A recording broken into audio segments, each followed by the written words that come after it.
Hi everyone, it's Obi Abuchi here with the Leading from Your Core podcast and Vodcast. This show is dedicated to helping leaders all around the world discover leadership wisdom, stories, and insights that will enable you to tap into the power of leading from the inside out. And I'm delighted to welcome on the show Katy Murray. Hello. Hey, Katy is a leadership coach, diversity, equity, and inclusion consultant, and business mastermind host. She's worked with thousands of leaders across 35 countries over 25 years. Her clients are leaders in business, social impact, and entrepreneurship. She's the director of Catalyst Collective, a boutique consultancy supporting clients to become more inclusive. Recently named as one of top 50 UK D+I leaders. And her first book, Changemakers, A Woman's Guide to Stepping Up Without Burning Out at Work, is published by Kogan Page and available now. Really excited, looking forward to our conversation, hearing about your book. Katy, delighted to have you on the show. Great to be here. Thanks for having me, Obi. I am looking forward to all that we're going to talk about, including your book. I'm a sucker for books. And I know you are too, so... Yes. I have yours here. It's here, it's here. Lovely, thank you.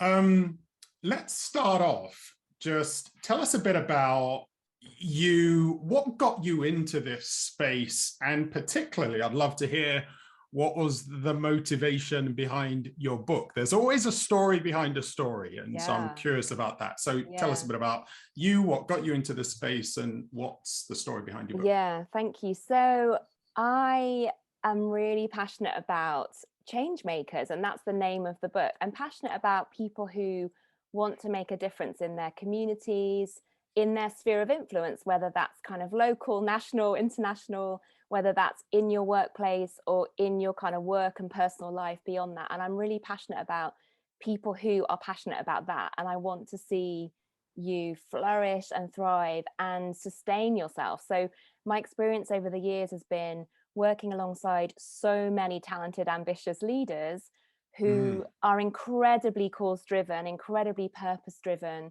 and are doing amazing things in the world, having incredible impact. And yet that sustainability piece, that kind of well-being piece, that self-care piece seems to be at times really sacrificed for the cause. And then on the flip side, I've worked with many leaders, as I know we've talked about this before together, many leaders inside organizations who are kind of saying, there must be more to life than this. There must be more to work than this. I want to find a deeper meaning or a deeper connection with myself, with my work. We want to make a difference as a business. How do we do that? That sort of quest for meaning and purpose. So not that everyone fits into one of all those two categories. I don't want to box people in that way, but I see those two trends in the work that I've been doing over the years. And so when I wrote this book, it was like kind of squeezing out the juice from the last 20 years of working with leaders. And yeah, you know what it's like, right? It's like, let me just squeeze all this out onto the page. I'm thinking about your orange on the page of your book. That's maybe where I got that image. But yeah, squeezing out the learning and the insights that I've gleaned from so many brilliant people that I've worked alongside and what that's kind of stimulated in me. But the book is really about that inner work that we can do so that we can stretch and expand and be as influential as we want to be. There's no expectation that people need to be a particular way. Sure. But the inner work, particularly for women and other people that have been marginalized traditionally in workplaces, that inner dialogue, that holding back, that second guessing, that undermining of ourselves that can happen, and also that lack of self-care that I've already mentioned. So what's the inner work around our own resilience? And then I also have looked at what's the outer work that we do when we navigate the workplace systems that we're in. So the barriers and biases and the blockers that we experience in the workplace, how do we navigate that? And even how do we then disrupt that and co-create something better? So I wanted to bring that kind of internal and external, of course they're connected, right? But I wanted to bring those two areas together. So yeah, the book covers a lot of ground and we explore anger and desire and joy and pleasure and passion and resilience along the way. So it's fun. It sounds like a rich resource. Absolutely going to put it in the show notes so that people can access it and just leverage the insights from over 25 years. Whenever I talk about this, I'm having a conversation. I have, and I think viewers and listeners have heard me talk about this, or goosebump moments. Right. And those goosebump moments are usually about the resonance of something so much deeper. And you talking about the deep work that people need to do, or the quest for something more. Whether we're conscious of it or not, we're all thinking about that end game, the end of my time here on this planet. What's the legacy? What's the impact? Especially as leaders, what difference would I have made? And how am I going about doing it? And am I tapping into something that is releasing more of my energy and passion? And I love also just the recognition that you're bringing to the fore of people wanting to do this and wanting to step up, and sometimes realizing that they're running on empty. And the way I talk about it in my book, that classic analogy of, have you got your oxygen mask on, and what does that look like for you as a leader? So yeah, can I come back on that? Can Sure. we come back to the oxygen mask thing, because I'd love to talk about the resilience piece. I'm sure we can get really practical around that. I want to pick up on something you said there about legacy, and I think this is really nuanced. So for me, I notice in my own life that I've had this strong driver around wanting to make a difference. That's been a real kind of core part of who I am and my family of heritage and how that's shaped me. And I noticed that I've worked alongside lots of people who have a sense of like, I'm building something for the future. And there's within that, and I'll speak for myself, there can be a level of striving or a level of like stretching to the next thing and the next thing and the next thing. And I want to share with you that what I've learned, and this is very recent for me, and lots of my peers and colleagues learned this many, many years ago. So I'm really grateful for mentors and wise counselors who've helped me here. What I'm learning, and it's ongoing work for me because of that really strong driver that I have, is to also be in the present. And I know that you talk about this a lot. And this is my work actually, is not to be striving for future, whatever I'm building, that actually it's about trusting that will come and the outcomes are there, but actually being really like living in the present and that life in all its fullness in today. Like, so where's my joy today? Where's my gratitude today? Where is my sense of deeper connection and purpose today? And yeah, I just wanted to share that in response to what you're saying. It's just to build really on that around where my focus has shifted.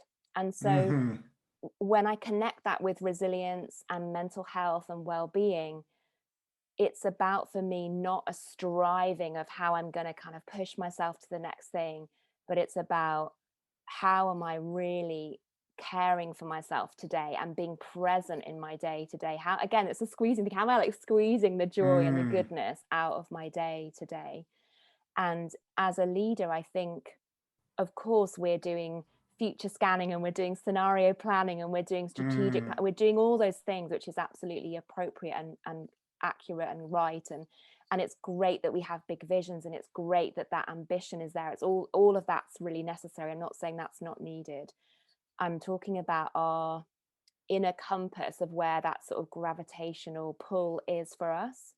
And in my inclusion work, what I know is that leaders that are making massive strides here, yes, they have a vision, yes, they have real ambition around making a cultural change in their organizations and being passionate about social justice and seeing that lived out.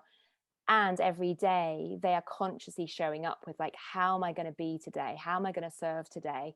How am I going to love the people around me today? How am I going to lead today? And it's about being present, because actually the present is all we have, right? It's just recurring. So yeah, I wanted to add that. I hope that's resonant for you and your listeners. Absolutely. So one of the resources that I created recently is revolutionize your mental game. And I talk about what games leaders are playing, but also a recent one was on the embracing the power of silence and solitude. And that is all about tapping into something deeper, tapping into our being as individuals and as leaders rather than our doing.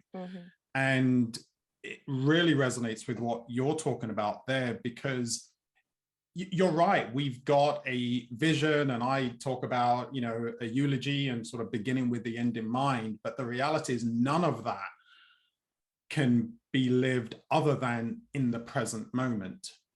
And the present moment is me, my connections, my sense of who I am, and what I'm about, and that love and that passion.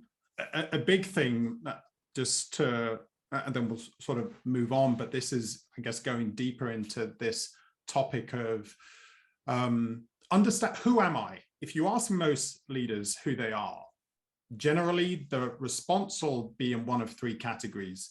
It's about what I do, or it's about what I have and what I've achieved, or it's about what people say about me. And all of those are linked to striving and acquiring. But when you're able to answer it from a place of this is who I am, this is an expression, this is my sense of significance and worth isn't tied to any of those things, then you know that you've tapped into being and a richer place of living. That, hey, secured 2 clients today, brilliant. Our shares have gone up today, brilliant. But that doesn't change who I am. And that's often where the draining and the burnout and all of that comes from, because of that lack of connection to our true identity. And I'm reflecting on how you introduced me at the beginning of this conversation, right? And it was all those 3 categories that you just mentioned. And then I was thinking, so what else would I add to that? I would add, and then I go to a classic thing that particularly for women is very strong. It's about roles. So I'm a mother, I'm a sister, I'm a partner, I'm a lover, I'm a friend, I'm a daughter, right? Those aspects of who I am as well, they're part of my identity. And I think that's really interesting, because I could have added that stuff, the kind of perhaps more personal life stuff, into the roles that I play, multiple roles that we all play, into that intro. And then what you're saying is something more about essence. And I have a beautiful supervisor who talks about impartation, and I love that word. And that really came to me as you were talking there. It's like, what are we imparting with our presence? And that isn't something you necessarily put into a bio when you're speaking at an event or a guest on a podcast, right? Like, this is the energy that I bring, or this is who I am. Like you say, this is who I am when I'm fully alive, and when I'm really, when I'm being myself. I think I'm challenged now around how I do my bios. We've got to use language, of course, that people connect with, and it's rare. I wouldn't go to a networking event and say, who are you? Hey, I'm a being. I'm a spiritual being having a human experience, although that might create more of a connection just than the classic, here's what I do, and I'm going to challenge you to try that, Obi, at your next networking event. I absolutely will do. I will send Tell you your a viewers. I'm committing to it. I will send you a message, and then at some point I will give an update on that. Let's go here then, Katy, because sometimes when people hear us speak, and we're coaches and authors, and they think, oh, it's all theoretical. I'd love to go to a challenge that you personally had, or a failure that you had, and what did that teach you about your own resilience and your own mental game and internal dialogue? You know, so how's this played out for you personally? Yeah, thank you. What a great question. And I want to play back a line from your book, which I particularly found reassuring. I'll read it. As I was thinking about, you know, this time with you today, and you said there's a training ground to grow in mental toughness, resilience, and character when we go through struggle. And you said leaders who know about the value of struggle also improve their learning potential. And I was like, brilliant. That is, I needed that today, because I feel like, I know you're asking me about a challenge that I've had. I feel like I'm kind of in it at the moment. I feel like I'm in a time of struggle, and just to be really vulnerable with you and share openly, it's kind of now. And so I wanted to share about that, because I wanted to share, like, how am I dealing with it in the now? And then I know that I'm using lessons from past struggles to support me, and without sharing all the detail, because that wouldn't be so helpful. But I noticed that, is that okay if I do that now? Is that, Go for it. yeah, does that work? Absolutely. So I feel like I'm in a stage of quite a lot of transition, quite a lot of like it feels like tectonic plates are moving in my life. That's affecting my business, it's affecting my parenting. I have 2 kids, and affecting my sense of identity, like, who am I in the world? And that's not new for me. Like, I've had stages before where that's happened. So maybe circumstances have happened externally that have affected my business, and then I've had to rethink, you know, who am I? Who do I want to be in the world? What does this business, what do we want this business to do? How do we want, who do we want to impact? Who do we want to serve? Those kind of questions come up again. And then I've learned that I can kind of settle that, and then, you know, reestablish and realign, and then it solidifies again. And then there can be another time of tumultuous change, global pandemic, anyone, hello. And all those tectonic plates can shift and move again. And I noticed that I'm in a personal place of that at the moment, and just noticing what happens to me in those spaces. So I noticed that I want to get really busy and fill up my days, because it's really uncomfortable to sit with the sense of tumult and the sense of turbulence. That is very uncomfortable for me. So I noticed that I want to just do lots of things, you know, back to the being and doing. I want to go into doing, so I don't have to sit with the what's coming up in the being. And that feels easier for me, to just be busy and kind of running around and kind of high energy and go, go, go, rather than actually attending to, this is what I'm feeling, this is what I'm noticing, this is what I'm thinking, this is what's coming up, and going into that sort of more inner work of what's happening.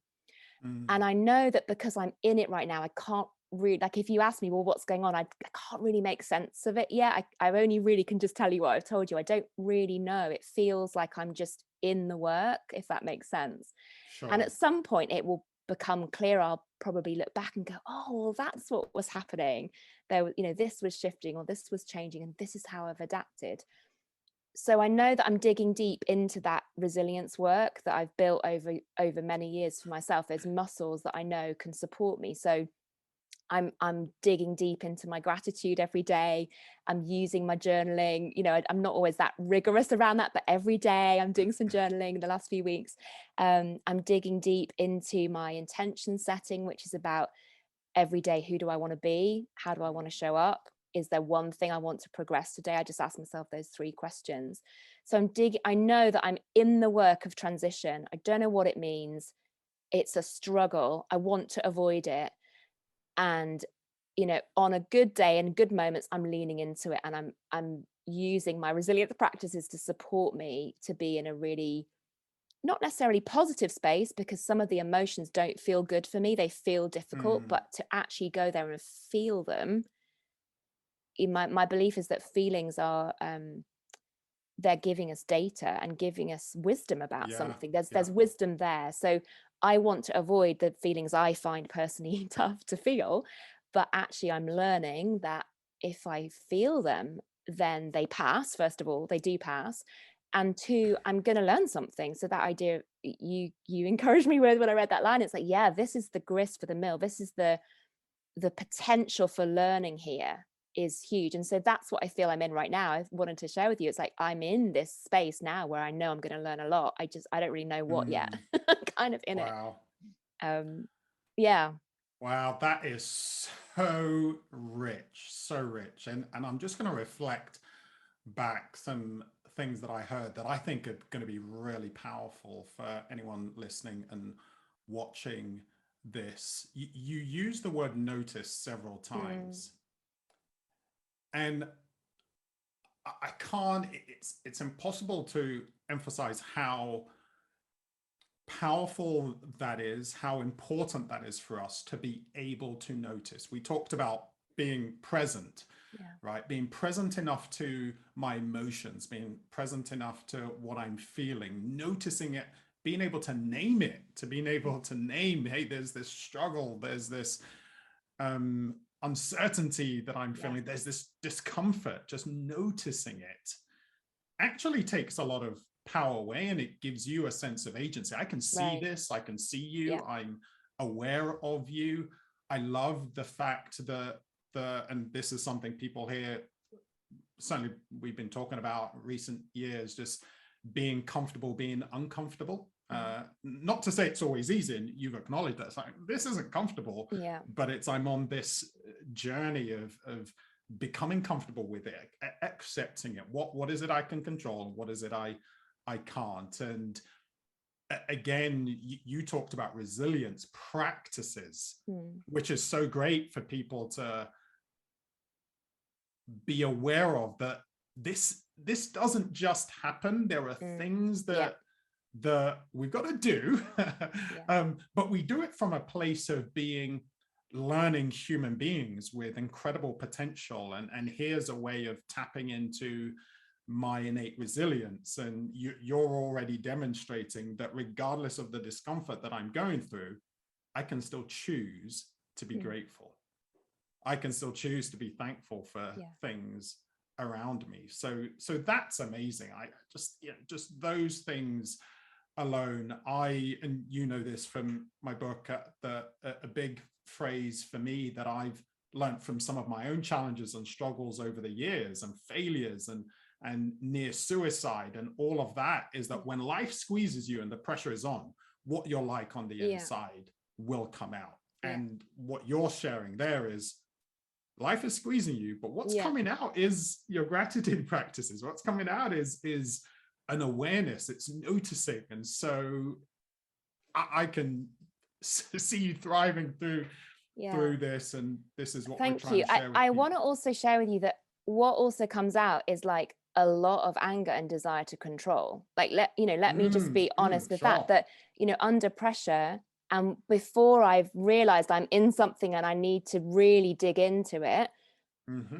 a lot of stuff that I am not comfortable with comes out. And that Mm, character piece, it's like a mirror moment, isn't it? Where you're like, okay, that's what I'm like when I'm feeling like this. And actually mm-hmm. that I don't want to see that. And that's for me, that's painful. And it's hard work. And for the people around me, and it's always the people, for me, the closest people, right? The kids and the partner, and they're the ones that get the slap, not physically, but get the, me being frustrated with my situation. They're the ones actually that see that. So actually that pain of realizing I don't want to be stuck in that place, that's also a drive for me to say, okay, what do I need to do? Let me deal with this. Let me not let this just Mm, leak out over the people that I love the most in my life. Let me actually, you talk about taking radical responsibility, like actually let me mm-hmm. say that's not okay. How Mm-hmm. I'm feeling is okay, but behaving that way is not okay. So now let me, do the things you've just played back that I'm doing. This is a bit of a process to get to that point of like, Mm, right, okay, let me really show up around my own self-care right now and around my own resilience practices right now, and let me deal with this for me rather than kind of projecting it onto other people.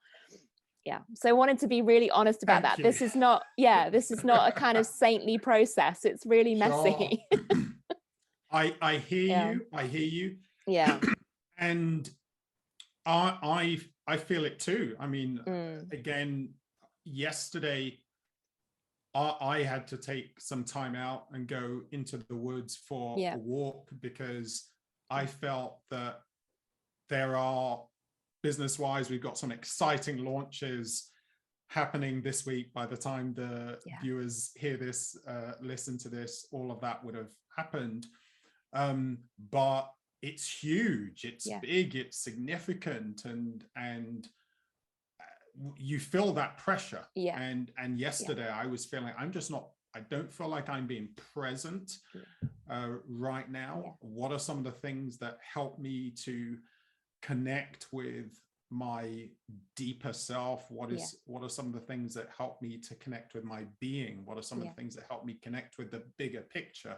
Going for a walk in nature is a big part of that. And so I just thought, all right, it's take middle of that the day, moment. I'm going to take that time and do it. So, and if I if I can play back what I noticed for you, as I know a little bit about some of the transition you're making, and you're saying there's, you know, huge business growth, and again, shifting, changing, that sense of transition, that I think there's something, and it's resonating for me as I think about your situation. There's something about, we are growing and expanding actually in those moments, and we're growing and expanding our capacity to hold. More is quite a loaded word at times, but I think that's what I'm hearing, is like I'm stretching myself, I'm kind of deepening and broadening myself so that I can take on this next stage. And there's something about our leadership growth and leadership journey there, which is, those times can feel, from the external view, people are like, oh, it's great, you know, your book's launching and your business, all the things. And actually internally it's like, whoa, I'm just stretching to kind of fill this new space. And I'm expanding my capacity to hold more and to be able to. And I see that with leaders that I work with, that the resilience practices we build day to day, like in all the boring moments and the small, tiny moments of our lives, they're the muscles that we develop, so that when we are stretching, we can do that. We're not stretching beyond what we can stretch to. We've built up the capacity to do that. And I noticed that in something you're sharing there, of when we're in transition, we're growing, aren't we? We're growing and stretching, and we need those practices to support us, perhaps even more. Yeah, absolutely. And just listening to you play that back makes me think of something else that I'd love to touch on, because I noticed for myself that part of the stretching is a letting go. And it's a letting go of that ego part of me, that because the more you serve, the more of a difference you make, the more responsibility you have as a leader, there are rewards and recognition and achievements that come with that. And then there's this potential to say, but wow, look at me, I'm the best thing since sliced bread. And you're just having to deal with that tension and let that go. So that's something I'm noticing for me. And I'm curious for you and in your work with leaders, just what do you see as important when it comes to keeping one's ego in check? Well, it links to what I said earlier about the people closest to you perhaps seeing those more private moments. I'm really grateful for kids, partner, therapists, colleagues, some friends who will be very fiercely kind with me. And I think we all need, like, who do we each have who can speak to our blind spots or shadow side, or however you want to name that? Who do we have who can tell us what the impact of our behavior is on them?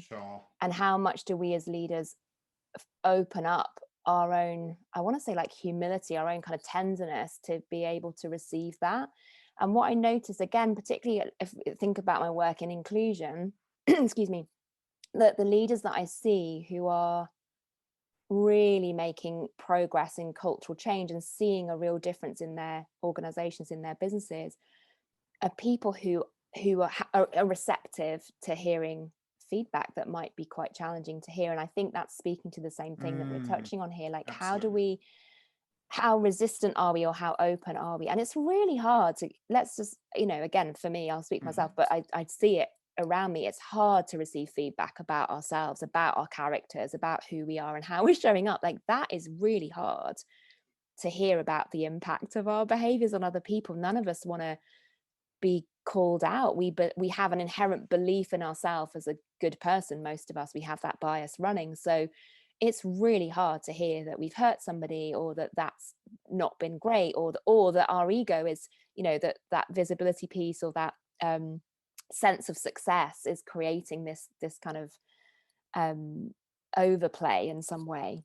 That's hard to hear, right? So we need spaces where we can have those relationships. And I encourage, and I do this myself, but I encourage leaders I work with to really nurture those relationships. Like, who do you have in your life who will genuinely cheerlead for you and genuinely like love that you are succeeding, you know, bunny ears, whatever that means for you, that you are winning, that you are having a great day, who will genuinely love that you are thriving, and who will big you up and support you and promote your stuff and all of that great stuff, and you know, tell you you're great when you are great. Like, who will do that for you?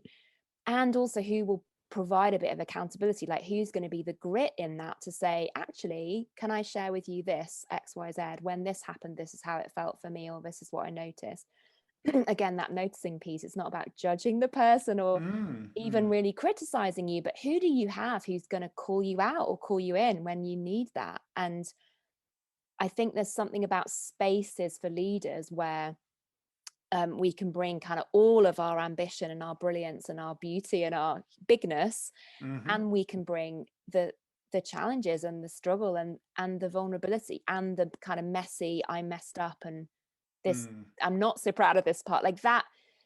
Yeah, those spaces I think are quite rare. Can we find them in, you know, some relationships somewhere? Mentor, coach, therapist, teammate, colleague, friend. I think we all need those spaces. So much so that I've got to reinforce that, because that's absolutely essential. Many people, anyone familiar with Brené Brown's work, she talks about the fact that we're all made of strength and struggle. That's just a big part of being human. We've got amazing talents and capabilities and this incredible untapped potential. At the same time, we hurt and we have blind spots and we make mistakes. And if we're not able to fully own those and live an integrated life, then we're trying to pretend that we're all strength. That isn't true. Even if when we're trying to pretend we're all struggle, that isn't true either. We're actually an incredible blend of the two, and that makes us amazing as human beings. And I've been part of a group with two other guys, there were two others now, for about 5-6 years, and for me it's been a lifesaver. When I've been through times of transition, it was an anchor. It was a space to be able to bring to, hey, here's what I'm doing, here's how I'm showing up, and here's how I'm messing up, and here's the failures and struggles. And one of the things that it's taught me, and I think this is important for people to connect with, is in that place, that's been the space that has helped me really be clear about, Obi, who are you? Yes. And people see me, not just the me that speaks or the me that writes or the me, but it's the me with, hey, this is what it was like with my wife, this is the argument I had, or, you know, here's how I didn't show up that well for my boys. And and then you just realize, actually, I can't be assessed and judged by all of these things. I'm something so much deeper, so much richer, so much more complex, and being able to live in that space gives you so much more resilience. So yes, that's absolutely critical. If as a leader you don't have a space like that, then you want to find it. Reach out, because you absolutely want to find it. You can't win hearts and minds. You can't really lead effectively in a transformational way without it. And going back to your book, and that's where the burnout comes, because you are operating at a level that just isn't sustainable. It's surface, and you're not filling yourself up. I want to add a piece there about because the groups that I run where I'm providing those kinds of spaces at the moment tend to be with women, and I want to add a piece here. Just, I think there's a nuance around what I notice here is, for women, we have not learned to collaborate. We have not been socialized. That cheerleading piece that I mentioned, we have been socialized, generally speaking, in our society, in the systems that we're operating in.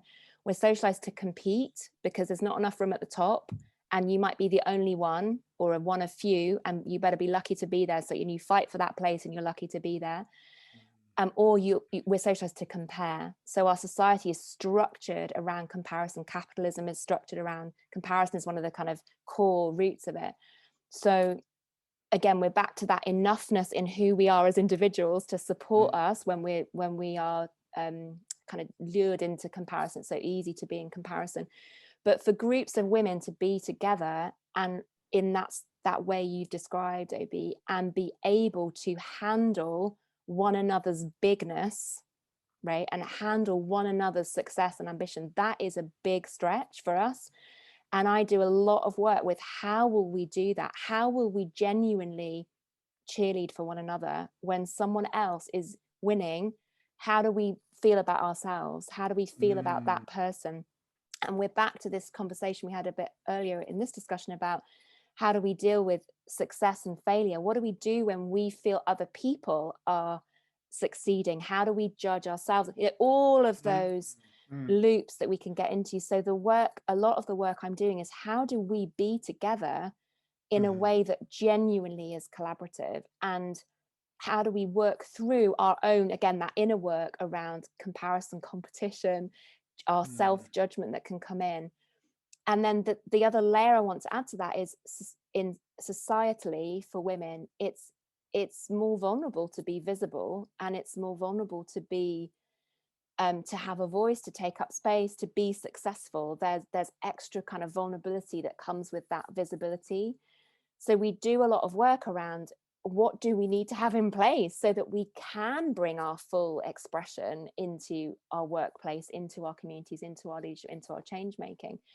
So I wanted to add those nuances, because I think part of the systems that we're navigating mean that there are extra layers here, and extra kind of biases that we're having to notice in ourselves and kind of unlearn in ourselves, so that we can show up. And actually, it's an ongoing it's an ongoing thing, because I can think, oh, I'm over that, I'm totally fully cheerleading you, and then something happens and I'm in comparison again. It's like, whoa, where did that come from? So that is, I find that's ongoing work. And with many of the female leaders, particularly I'm working with, that is really live. Yeah. Thank you for drawing that out, because inevitably it's not stuff that I feel like I'm fully aware we see different of. things. And so that's so powerful for our listeners and viewers. And it sounds like such important, such rich, such needed work. And so I'm excited. We'll put the details for your programs in the show notes as well, so that people can reach out and find out more. The truth is that there isn't enough of this happening in our world. There isn't enough. We all need it. Resources. We absolutely do. And the potential, the growth, the joy. I mean, the work that you and I do is more than just, oh, in the workplace and I do well with my work. This is about life. This is about it's deep. being a better, just living fully as a mom, dad, husband, wife, partner, friend, son, daughter, whatever the case may be, all of them. And the benefits to our world, to our communities is huge. So long may this work continue and flourish. Katy, just before we wrap up, we've shared so much. I really believe just really rich content for listeners and viewers, but just final piece of advice from you for leaders about how best to develop and tap into their innate resilience. what final words from you? I'm taking a breath, allowing my thoughts to settle. So let's do a practice today that is about coming to the present. So I am going to suggest making a drink. I'm going to do this after we're finished. Choose a mug that you love. Choose some kind of receptacle that gives you pleasure. So I like this one. Just choose one that you like. Listen to the sounds of the water coming out of the tap, going into the kettle, if it's hot or cold. Make it really hot or really cold, whatever feels soothing to you, feels nourishing to you. Pick a drink that you really want to savor and enjoy. I'm always on hot lemon, which most people don't find that exciting, but pick something that feels exciting to you, appropriate for the time of day, whatever it is you want to drink. Feel the warmth as the liquid goes in the cup. Feel it on your hands. Smell the fragrance. Take a sip. Don't burn yourself, clearly, just, be wise. Take a moment with each of those parts of a really basic, simple thing that we often do just on the fly while we're thinking about our next meeting or ruminating about the previous one, right? Take a moment with that really simple physical, meeting your own needs. Hydration. We all need to drink more than we think we do, right? We need to be drinking more water. Take a moment with that and enjoy that moment. And it's probably going to be like 15 seconds in your day. So this is not a big ask. And it's going to give you some joy. You're going to feel different through that process. And that's the start of these very small practices that you can start to build in to reconnect with yourself, come back to yourself, reconnect with who you are, what's important to you. A moment of pleasure in the middle of a day, back-to-back meetings, no doubt, but take that moment. I love that. Not only great advice, a very practical, easy to implement tip. But do you know what it also made me think? Because I'm gonna do that after this. Already, it made me think, Obi, you'll notice that you're more than your thoughts. You're more than what you do. You are something so much deeper. I love that. Thank you, Katy. I have so enjoyed really fun our conversation today. Wishing you all the best with your book. It's a needed resource.